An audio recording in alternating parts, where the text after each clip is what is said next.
जय से जोहार। हमारा यूट्यूब चैनल में सब्सक्राइब करो, लाइक करो, शेयर करो, कमेंट करो।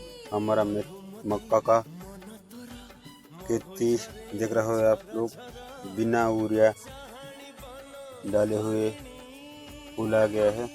एक को भी बार यूरिया नहीं डाले हैं, आप लोग देख सकते हो। यूरिया ये साल नहीं मिल रहा है, उसलिए यूरिया भी नहीं डाल रहा है।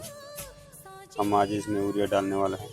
हम पहली बार नानो यूरिया मल्टीप्लर के साथ में इसको स्प्रे किए थे, बहुत ज़बरदस्त इसको हमारा रिजल्ट मिल गया।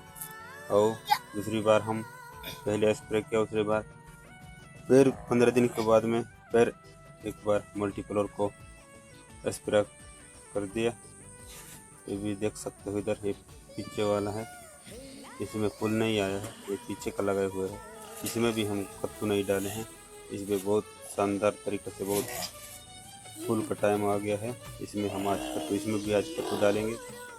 खाली कद्दू लाए हैं, इस साल तो कद्दू नहीं मिल रहा है, इसलिए कम खर्च में मल्टीप्लर को उपयोग कीजिए। नाने यूरिया के साथ में मल्टीप्लर जरूर लीजिए, कम खर्च में मक्का का चाष कीजिए।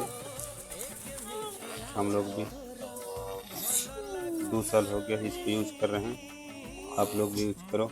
हमारा यूट्यूब चैनल को सब्सक्राइब करो। जय जोहार, जय।